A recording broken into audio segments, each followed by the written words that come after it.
A Port Washington family is hoping that money raised from a nonprofit they created will help their child who was diagnosed with an extremely rare disease. News 12's Sherry Einhorn has the story you'll see only on 12. The first year of his life, he cried every single day. He never stopped crying, ever, ever, ever. Call it a mother's intuition. Eli Reich says she knew something wasn't right with her son Eli, even though a slew of doctors couldn't figure it out.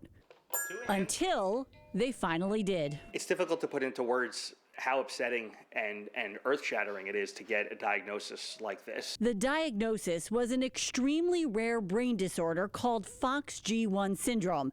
It's so rare, there are only about 700 documented cases worldwide. 1, 2, 3. With no cure, no clinical trials, and limited research, Eli's parents knew they had to do something, and something big. We had two options: sit and cry all day and be devastated, or turn that crying and devastation and take that energy and turn it into action. We're fighters.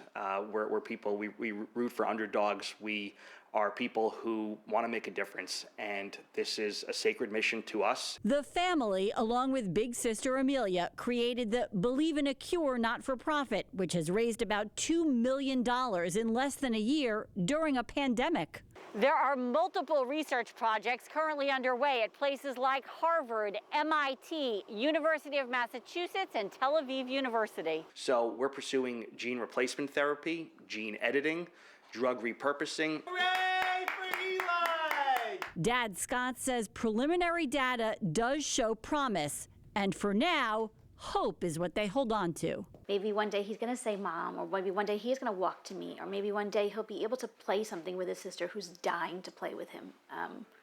And it brings something to my heart that I just think like there has to be something.